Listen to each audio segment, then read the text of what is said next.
Welcome to lesson number 3 of Simplify. Okay, at this point, you should have like a pretty decently mapped out process because you've identified something you want to focus on.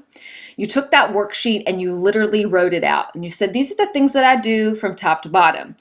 Now, here's the next step in the process. Pun intended. Before we go to really build this thing out and to give you something to function in for a longer window of time, we really want to give it a test run. And that is what this lesson is all about. So our test run, our experiment phase, is taking what you've written and doing it from top to bottom.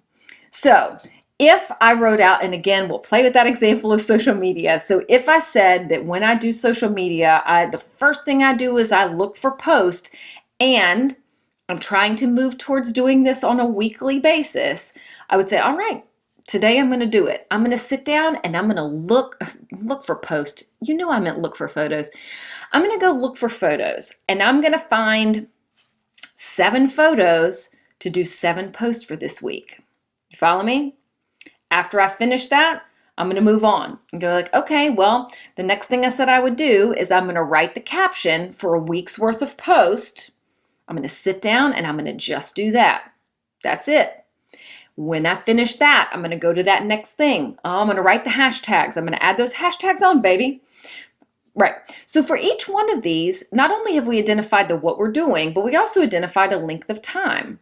So when you went through that process of testing this out, and let's say you said, I'm going to go look for the photos, looking for 7 photos you thought might take 30 minutes, but let's say it took 45. Cool.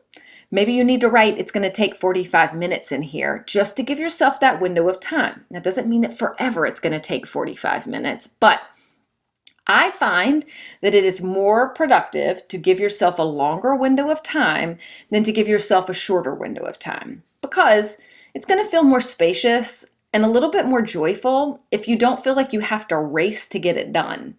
And if you get it done earlier, heck yeah, it's done. On to the next thing.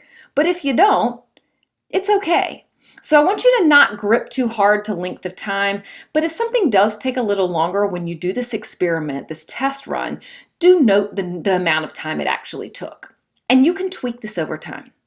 Now, that is the process. We're going to work it from top to bottom. Now, you may get to some point in this and you're like, oh crap, that's not what comes next. There's a thing I forgot.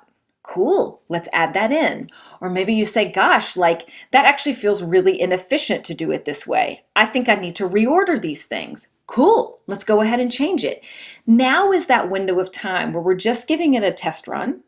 We're seeing how it works. We're seeing what doesn't work. And we're making those little tweaks to this agenda so that when we get to the next step, we can feel pretty confident that we've mapped out something that's actually going to work.